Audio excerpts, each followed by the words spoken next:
آپ نے جو دونوں باتیں کی ہیں یہ دونوں ہی یعنی کم از کم ہمارے ہاں، میں باقی شعبوں کا چونکہ اتنا زیادہ مجھے علم نہیں ہے، اردو کی بات کرتے ہیں، میرا خیال یہ ہے کہ دونوں ہی یہ ماڈل جو ہے نا یہ مفقود ہے ہمارے یہاں، یعنی وہ نہیں ہے. مثلاً اصولاً یہ ہونا چاہیے کہ پروفیسر جو بھی ہوتا ہے اس کے ٹیبل پر ایک موضوع کھلنا چاہیے.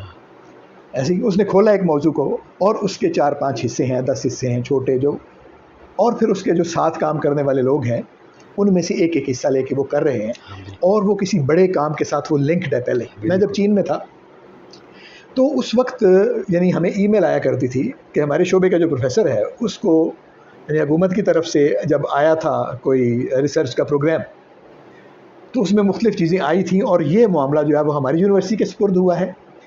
اس جو کام میں سے اپنا اپنا حصہ جو ہے وہ مختلف شعبوں نے لے لیا ہے. ہمارے شعبے کے پروفیسروں کے حصے میں یہ کام آیا ہے. اب وہ پروفیسر صاحب جو ہیں وہ اپنے اسسٹنٹس کی تلاش میں لوگوں کے انٹرویو کر رہے ہیں. تو آپ اگر اس فیلڈ سے ہیں تو آپ جائیں تو آپ اس ریسرچ کے ہوتے ہوئے کام کو جوائن کر سکتے ہیں. ٹھیک ہے، یہ ای میل آتی تھی اور مسلسل آتی رہتی تھی کہ اب یہ کام آ گیا، اب یہ کام آ گیا، یہ کام آ گیا. تو پروفیسر کی ٹیبل پہ ریسرچ کھلتی تھی اور اس کے ساتھ کام کرنے والے لوگ جو ہیں. اب ہمارے ہاں یہ ماڈل نہیں ہے.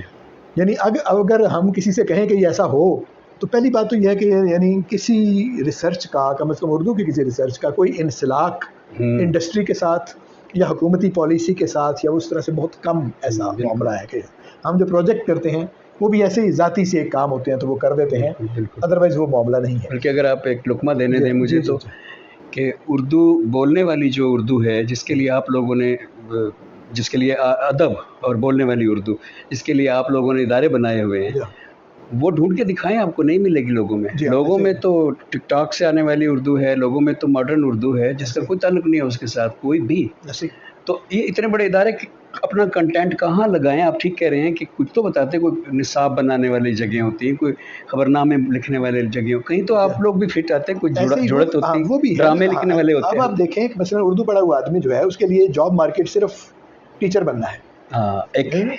اور جاب مارکیٹ ہے ہی نہیں کہ یعنی نہ ہے اور نہ ہم نے بنائی نہ ڈھونڈی. بہرحال اس بات کو ایک طرف کرتے ہیں.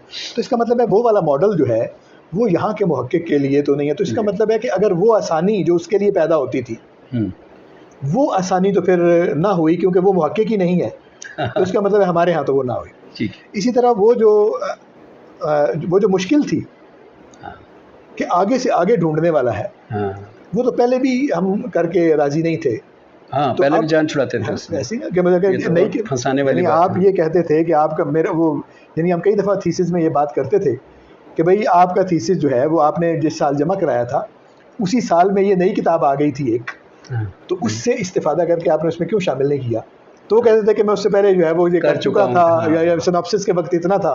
تو وہ اتنا کرنٹ بھی نہیں ہوتا کہ جب تک وہ جمع کروا رہا ہے اس وقت تک کی چیزوں کو بھی لے لے، چاہے جائے کہ چیٹ جی پی ٹی اسے ایک کام سجھائے اور وہ اس کے پیچھے لگ جائے. اگر آپ اجازت دیں تو میں اسی نقطے پہ کچھ کہنا چاہتا ہوں. میں وہ یہ آپ ہی سے پوچھ رہا ہوں کہ جب یہ دونوں معاملات ہمارے ہاں نہیں ہیں تو پھر ہمارا جو محقق ہے، پاکستان کی بات کر رہا ہوں، تو وہاں پہ یہ پھر کیسے آ کے. لیکن میں پہلے آپ کے اس حصے میں جو آپ نے تفصیل سے بات کیا نا اس پہ کمنٹ کرنا چاہتا ہوں. اس کو آپ نے جو فرمایا ہے وہ دراصل پس منظری مطالعہ کی تازگی.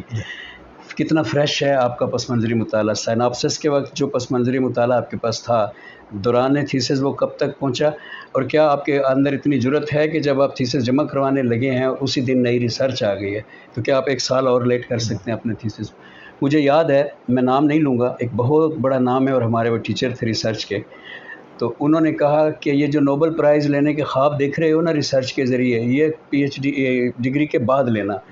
ابھی تم کو ادھر ادھر سے موضوع پکڑو، ڈگری مکمل کرو اور نکلو یہاں سے. جب ہمارا ریسرچ کا ٹیچر اور بڑا نام ٹیچر وہ اپنی پوری کلاس کو جس کے لیے گورنمنٹ نے پیسہ بھرا اس لیے ہے کہ یہاں ریسرچ کی جائے، اس کو یہ سبق دے گا تو اس کے نتیجے میں وہ لوگ بھی ایسا ہی کریں گے. جو استاد کہتا ہے تو وہ کرے گا، تو پھر بعد میں کون کرتا ہے سر ریسرچ؟ یہ تو نہیں بن سکا کہ ہمارا ریسرچ. اب جو آپ کا پوائنٹ ہے اس پہ ذرا مجھے تھوڑی سی اجازت چاہیے کہ پس منظری جو مطالعہ ہے اس کی تازگی کا ایک واقعہ سنیے اور دیکھیے کہ کتنی بڑی چیز آ گئی ہے دنیا میں AI کے بعد. ایک سائنسدان تھا جس کا نام تھا بولٹز مین، اور فزکس کے لوگ جانتے ہیں کہ وہ بعض حوالوں سے آئنسٹائن سے بھی بڑا سائنسدان تھا. 19ویں صدی کے اواخر میں اس نے دعویٰ کیا کہ یہ کائنات اور اس کا مادہ چھوٹے چھوٹے ذروں سے بنا ہوا ہے، جس کو آج ہم ایٹم کہتے ہیں۔ تب تک کنٹینیوس سمجھا جاتا تھا، کائنات کو ڈسکریٹنس کو مانا نہیں جاتا تھا، تو اس کا مذاق اڑایا جانے لگا۔ وہ تھرمو ڈائنامکس کا بندہ تھا، اور جس راستے سے وہ دیکھ رہا تھا کہ یہ ایٹم ہے، اس راستے سے آج مجھے بھی نظر آتا ہے اور آپ کو بھی آئے گا کہ یہ ایٹم ہے، لیکن وہ ابھی آغاز تھا، اس نے پہلی دفعہ دیکھا تھا۔ جی، اس نے پہلی دفعہ اس نے بتا دیا۔ اب وہ تھوڑا سا جذباتی تھا، حساس تھا، جیسے شاعر ادیب لوگ ہوتے ہیں، تو جب لوگوں نے اس کا مذاق اڑایا تو وہ اتنا دل برداشتہ ہوا کہ اٹلی کے ایک ہوٹل کے کمرے میں اس نے 1906 میں خودکشی کر لی، پنکھے سے لٹک کے۔ جبکہ 1904 میں آئنسٹائن نے براؤنین موشن پر پیپر لکھ کر حتمی طور پہ یہ ثابت کر دیا تھا کہ ایٹموں کا وجود ہوتا ہے۔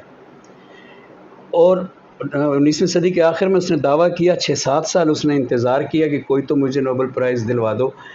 سب نے مذاق اڑایا، اس نے خودکشی کر لی 1906 میں، اور 1904 میں پیپر آیا آئنسٹائن کا براؤنین موشن پہ، جس میں حتمی طور پہ ثابت ہو گیا کہ ایٹم ہوتے ہیں۔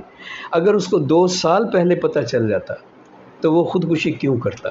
اگرچہ لکھنے والوں نے یہ لکھا ہے کہ واحد یہ وجہ نہیں تھی، وہ جذباتی اتنا تھا کہ اور بھی جو اس کے نفسیاتی معاملات تھے انہوں نے اس کو خودکشی کی طرف، لیکن یہ مین وجہ لکھتے ہیں کہ موسٹ پرابیبلی یہ وجہ۔ تحقیق کا مطالعہ، اس کا پس منظری مطالعہ اس کا تازہ نہیں تھا کہ وہ اپنے آپ کو زندہ رکھ سکتا، اس نے جان دے دی۔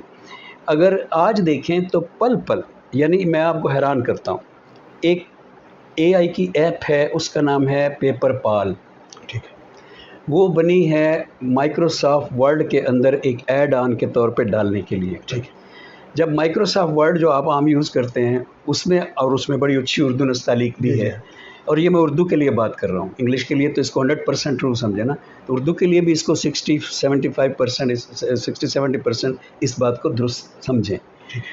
وہ جب اس میں ایڈ آن رائٹ سائڈ پہ کھل جاتا ہے تو ریسرچ کا معیار یہ ہو جاتا ہے کہ آپ نے ایک لائن ٹائپ کی، اس نے کہا کہ یہ فلاں پیپر سے آ رہی ہے بات، یہ فلاں پیپر سے آ رہی ہے بات، یہ بات ٹھیک نہیں ہے، اس کو چینج کر دو، سجیشنز آتی جائے۔ آپ نے دوسری لائن ٹائپ کیا، آپ نے ابھی ایک پیرا ٹائپ کیا نا، دونوں جو میں نے پہلی بات کیا نا، دونوں آپ پہ لاگو ہو جائیں گی باتیں۔ پہلی یہ کہ اس ایک پیرے سے آپ کو اس جہان میں نکلنا پڑے گا، کیا بات ہے، کہ آپ کا شاید وہ ایک پیرا 10 دن مزید بھی سیٹ ہوتا رہے۔ دوسری بات یہ ہے کہ سہولت جو چاہیے تھی کتابیں کھولنے کی، وہ اتنی انسٹنٹ ہو جائے گی کہ لفظ نکلا ہے تو پیپر پال نے پڑھا ہے، اور اس نے کہا یہ پچھلی بات کے ساتھ ملا کے دیکھوں، یہ جو 2,70,000 پیپر پڑے ہیں فلاں جگہ پہ، ان میں ذرا دیکھ لوں، یہ جو 87 ملین سائز پہ اس کا پیپر پڑا ہے ذرا اس میں دیکھ لوں۔ وہ سارے گھومے گا، دیکھتا رہے گا، اس وقت تو اس کو یہ بھی پتہ ہے کہ آپ اس پہ آنکھیں ٹکا کے نہیں بیٹھے ہوئے، تو جلدی جلدی گھماتا بھی نہیں ہے، آپ لکھتے جائیں آرام سے، وہ دیکھتا جائے گا آرام سے۔ آپ کا ایک پیرا مکمل ہونے پر آپ دیکھیے گا، آپ تھک جائیں گے پڑھتے پڑھتے، جتنا وہ اس میں سے نکالے گا مواد، یا یہ آپ کریں یہ نہ کریں، یہ کر دیں یہ نہ، اور اگر آپ فالو کرتے ہیں اس کو، پہلی بات تو یہ کہ سال کا تھیسس 2 سال 3 سال میں مکمل ہوگا، کیونکہ اس نے کام بڑھا دیا۔ دوسری بات یہ کہ وہ اتنا فریش پس منظری مطالعہ ہوگا کہ جس کو ریسرچ کہا جاتا ہے۔ دیکھیں سر، میں ایک تھوڑا سا نقطہ اعتراض اٹھانا چاہتا ہوں۔ اگر آپ ایک تھیسس لکھتے ہیں اور آپ فرماتے ہیں کہ یہ ریسرچ ہے، لیکن اچھا بڑا محنت سے لکھتے ہیں، میں اس رف تھیسس کی نہیں، میں اچھے تھیسس کی بات کروں، آپ مطمئن ہو جاتے ہیں کہ یہ ریسرچ ہے، پھر اگر اس پیپر کو آپ کھولتے ہیں اور پھر دیکھتے ہیں کہ یہ عالمی معیار کی نہیں تھی، کیونکہ میں نے جو کچھ لکھا ہے وہ ہومیوپیتھی ثابت ہوا، اس لیے کہ میں نے اپنے گھر کی کتابیں دیکھی، اپنے آس پاس محدود میری دنیا تھی، اوہو یہ چیز تو دنیا میں پہلے اتنی ہو چکی ہے۔ اس کا مطلب ہے جتنا بھی اچھا پیپر آپ نے لکھا، اس فریش نالج کے بغیر، اگر اس ساری دنیا کی لائبریریوں تک پہنچے بغیر جب آپ کرتے تھے ریسرچ یہاں، تو سارے پیپر اب پرانے اٹھا لیں، ان کا سب کا معیار، حالانکہ ریسرچر تو سارے اچھے تھے نا، لیکن ان سب کا معیار آج کے اس مواد کے مقابلے میں ڈاؤن نظر آئے گا، کیونکہ کیا تھا، وہ انڈیا میں بیٹھ کے ریسرچ کر رہا ہے تو کتنی دور جا سکتا تھا وہ عالمی۔ اچھا، تو میرا نقطہ اعتراض یہ ہے کہ جس کو ریسرچ کہتے ہیں اس کا تو ایک ہی کرائیٹیریا کہ عالمی طور پر اکیڈیمک سطح پہ اس کی ہر بات قابل قبول ہو، اس میں مطلب آرگومنٹ قابل قبول ہو، اس طرح دعوے کی تو میں بات نہیں کر رہا، تو اس کو کہتے ہیں اکیڈیمک لیول پہ سب نے مان لیا کہ آرگومنٹ ٹھیک آ رہا ہے، اس میں ہمیں اعتراض اس قضیے پہ ہے یا اس قضیے پہ۔ سو اس کا مطلب یہ ہوا کہ وہ جتنی ریسرچ پہلے ہوتی تھی وہ ساری کی ساری، ایون کہ آئنسٹائن نے بھی اگر کی ہے، جیسے ابھی میں نے بولٹزمین سے ثابت بھی کر دیا، وہ بعض حوالوں سے ضرور محدود رہتی تھی۔